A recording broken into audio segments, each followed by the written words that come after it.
Hello, everybody. Hi, everybody. I'm Lee McCain. And I am Beth McCain. And together we make up the total sum of the Beth and Lee McCain radio show. That's us. Where all we talk about is? The law of attraction. Because it's just so darn attractive. It is. It is. How are you doing? I'm tired. But you know what? It's a good kind of tired. I know. Well, you know what? You and I and our staff, Do we still have any left? We've worked really hard. Aren't they all just on like the last few weeks of the Didn't magazine. they just like fall over at their desks and that's it? It's all over with? Hey, we're not like that. You know what? It's been a lot of 15 and 20-hour days, though, for me. It sure has. I know it has. But the magazine is ready to go. Yeah, it's going to go to the press plant. Matter of fact, if you go to the website, the new cover is right there on the website. It sure is. You can see the new cover for the spring issue of the Indicator. Yeah, we're very proud of it. Very, very, very. And thank you to all of you who wrote in, and a lot of your letters, the ones that we could fit in there, are there. So it's just really intense. Yeah, it is, but it's been a lot of fun. But it's a good It's a good kind of intensity. Could you do that 24/7? I could. I know you could. I really could. The look on your face. Well, let's get right to the questions because we got two really good, big questions. Okay. And we really want to give them their due. So let's get going, shall we? All right. This is from Liz from Rhode Island. Hello, Liz. Hi, Liz. And she wants to know, should I ask just one time from the universe or many times for my desires? Good question. It comes down to, basically what works best for you. That's what I've found.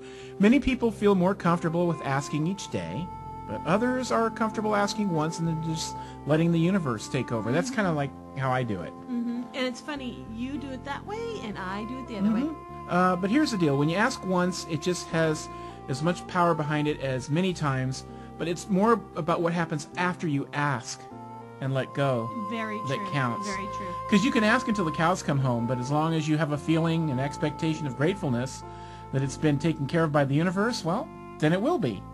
It will. And each time you think of it, you know that it's done and you trust the universe. But on the other hand, if each time you think about it, after you've asked the one time and your thoughts and feelings are like very impatient and you doubt, then you know what that's going to bring you. Worry. More doubt. So one or many times, Liz, is fine. It's just that the feelings and the thoughts that you feel during the asking and here's the important part, the feelings and thoughts associated with your desires when you think of them afterwards. That's right. It's true. That's what you really have to make sure that you don't let yourself go to that darker space once you... Why isn't it here? Yeah. Why isn't it here? Yeah. You just can't do that. Think and feel like it's already taken care of. You've heard us say this a jillion times before. You'll hear it a jillion times more. Just think and feel like it's taken care of. You already have it. And every time it comes up again, just thank the universe as if you already have it. Because really you do. Mm-hmm, that's right. Once you send it up to the universe, it's been put into motion. Mm-hmm. It's actually in form at that point. It's just in an invisible form. It's not in the form that you... But it'll get there soon enough. Form yet, so that's all there is to it on that, I think. Yeah. That one's pretty cut and dry. But again, it's one of those common, frequently asked questions that we get. It's always about time and patience, isn't it? Well, yeah, that's the thing. It is. You just have to, you just have to know that it's taken care of and just keep moving in life. And then when it comes, it's like, there it is. Oh, thanks so much. And then, on to the next desire, because we are always, once we get to the point where we have everything we desire, something else comes along that we want or desire in our life. And so it's just a constant, that's what we do. Well, I have one here from, your question. Yes. I haven't seen these yet. It comes all the way from New Zealand. Oh, okay. It's a Kiwi question. It's a Kiwi question? From a Kiwi named Shelley. Oh. Hello, Shelley. Hi, Shelley. Or, hello, Shelley. All right. Shelley writes, sometimes I feel like I'm just going to explode. I visualize, focus, and think about life I want, and then I get frustrated and impatient, and I fall back into my negative thought patterns. This happens over and over again. Am I canceling all my good feelings out with my bad feelings? It's kind of almost like the question we just had from Liz. In a way, go ahead and answer that. Okay. I will. Okay. Because Shelley's about to explode. Don't do that, Shelley. Here's the answer. Beth's got the answer for you. Shelley, this happens to a lot of people. The frustration of waiting can feel tremendous, and that puts the situation kind of in a catch-22 position. When you feel good, and then you feel frustrated, and then back and forth and back and forth. So first of all, you're not canceling out all the good feelings. Good feelings are much more powerful than the bad feelings. It's just that when the bad supersede the good by many, you are in the 2 steps forward, 3 steps back syndrome.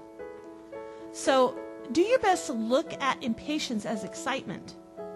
We're not sure what your particular situation is, but let's say it's about money. So when you focus and visualize and you get all excited about seeing it in the now, how you're going to spend it and how you're going to get the new car, and then you let it go to the universe to be taken care of. Then, when it is a week later and nothing has changed, the frustration and the impatience begins. You want that new car now, and that money now, all the while you are scraping the electric bill money together. You know? So what you want to do is, it's time to break that cycle. Understand that the universe is lining up all the situations and people to make this happen for you. Well, and see, that's the thing. It's not just about that the universe just says, here's a car, here's the keys.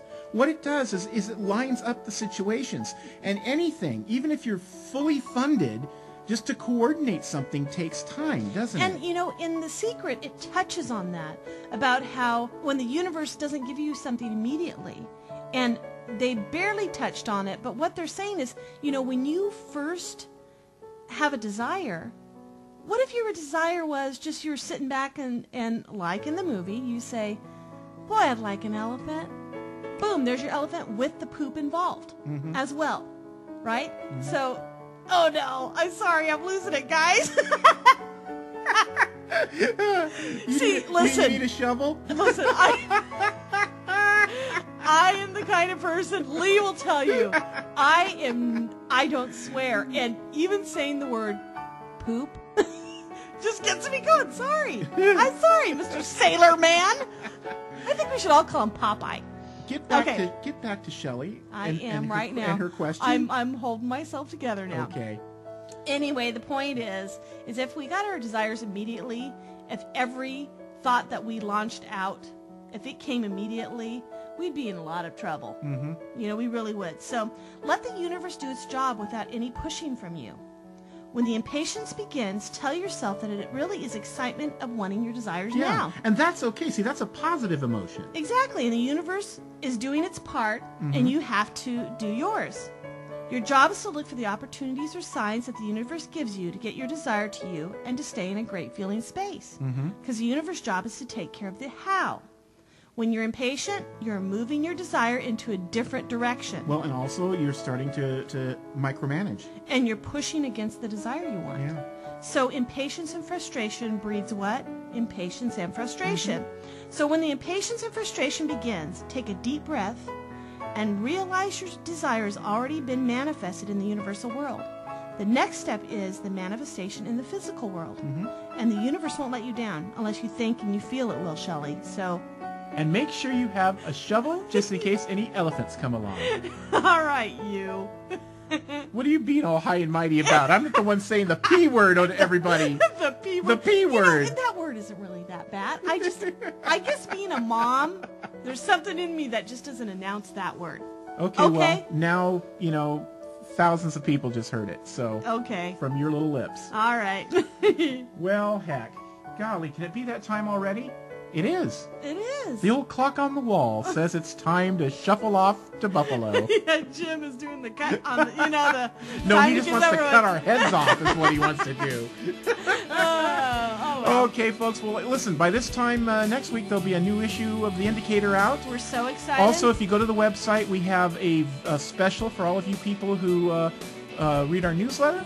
You can subscribe to the magazine for $5 savings. Yeah, and so $17.95 for a whole year. $17.95. And also sign up for the newsletter. We've got a lot of goodies in there as well. Absolutely. A lot of fun stuff in that. Okay. So we'll see you next week. All righty, guys. All right. Bye. Bye.